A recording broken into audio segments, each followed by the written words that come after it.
Salsa Hutagalung, wanita diaspora cerdas dan kritis yang mengusik ketenangan palsu pentas politik Indonesia. Nama Salsa Erwina Hutagalung tiba-tiba saja melejit di ruang publik Indonesia, bukan karena sensasi, melainkan karena argumentasi bersuara dari diaspora yang memikirkan ulang demokrasi negeri ini. Ia adalah perempuan lulusan Hubungan Internasional UGM, yang melengkapi deretan prestasi cum laude, mahasiswi berprestasi tingkat nasional, dan jawara debat internasional, termasuk perempat final WUDC Berlin dan pemenang di Nanyang Technological University Singapura. Ia membuktikan bahwa logika dan kata-kata tajam bisa menjadi senjata paling ampuh melawan keheningan yang abai pada suara kritis. Setelah kuliah, Salsa menyeberang batas, secara fisik dan profesional, menuju Aarhus, Denmark. Di sana ia bekerja sebagai strategi manajer di Vestas, raksasa energi angin global dengan catatan kesetiaan terhadap keberlanjutan dan inovasi. Sebelumnya, ia menjajal sektor e-commerce, sustainability, hingga Danone Indonesia, membangun reputasi sebagai profesional global dengan akar kuat di tanah air. Lewat podcast Jadi Dewasa 101, Salsa sudah menyiapkan panggung untuk suara muda.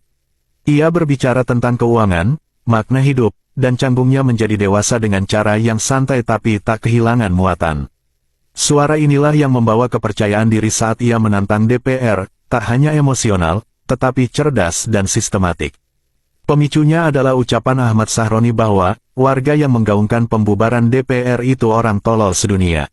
Daripada membalas hinaan dengan hinaan, Salsa menendang balik, lewat ladang gagasan, tantangan debat terbuka.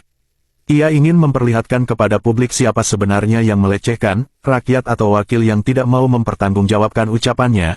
Ia membumbui tantangan itu dengan atmosfer profesional, juri internasional, debat terstruktur, saksi publik, bukan duel emosi.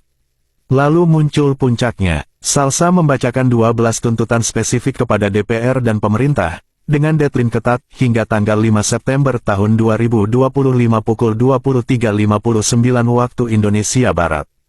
Ini bukan slogan, tapi daftar klausul yang mencerminkan keresahan publik. 1. Sahkan RUU perampasan aset, agar koruptor jadi sulit melarikan diri sebelum tenggat. 2. Pecat anggota DPR yang menghina rakyat, termasuk figur seperti Sahroni, Deddy Sitorus, Bambang Pacul. 3. Bebaskan para aktivis yang ditahan hanya karena menyuarakan aspirasi. 4. Lakukan reformasi total DPR, audit transparansi anggaran 9-9,9 triliun rupiah, pemangkasan anggota, dan penghapusan tunjangan berlebihan. 5. Tolak eks napi korupsi masuk DPR atau BUMN. 6. Abolisi fasilitas istimewa DPR, pengawalan khusus, kendaraan mewah, pensiun seumur hidup. 7. Batasi gaji dan tunjangan maksimal 5 kali UMR nasional. 8. Tetapkan KPI jelas bagi anggota DPR, dengan evaluasi berkala dan sanksi bagi yang gagal. 9. Audit menyeluruh BUMN untuk mencegah praktik kursi politik. 10. Batalkan rencana kenaikan pajak dan iuran BPJS yang menyengsarakan rakyat. 11. Adili pelaku pembunuhan Afan Kurniawan, tanggung jawab negara atas keluarga korban, dan copot Kapolri atas kegagalan pengamanan. 12. Reformasi total Polri, agar profesional dan berpihak pada rakyat, bukan penguasa. Pesan Salsa tegas, kalian gak bisa lari dan gak bisa berkilah lagi. Aspirasi masyarakat sudah jelas, ini batas waktu. Tuntutan ini menyulut solidaritas publik, netizen membanjiri unggahan kolom komentar dengan dukungan.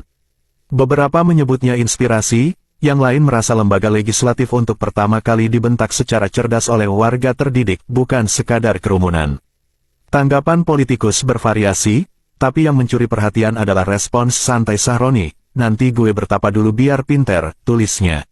Sebuah penolakan yang membuat publik bertanya, apakah uang dan jabatan bisa membeli keberanian atau empati? Salsa langsung menimpali, uang sebanyak itu nggak bisa beli nyali, nggak bisa membeli akuntabilitas. Ancaman nyata pun datang, keluarga Salsa di Pamulang dikabarkan mengalami intimidasi. Alih-alih mundur, ia justru menaikkan taruhan, kalau keluarga aku diganggu, aku gulingkan kalian. Aku akan cari dukungan internasional. Kedalaman strateginya jelas, menempatkan demokrasi di sorotan global sebagai perisai moral. Salsa Hutagalung adalah reminder bahwa diaspora, jika dilengkapi kompetensi dan empati, bisa menjadi koreksi tajam terhadap keheningan palsu yang membungkam suara kritis rakyat kecil.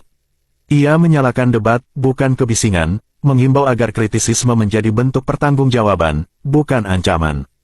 Dalam era kata-kata pendek dan simbol kosong, 12 tuntutannya adalah mantra konkret, demokrasi bukan sekadar vokal, melainkan verifikatif, tertata, dan bermartabat. Dan di titik inilah keberanian Salsa terasa paling relevan. Ia memperlihatkan jalan bahwa suara rakyat bisa dibawa ke forum rasional tanpa harus turun menjadi batu, api, dan kaca pecah.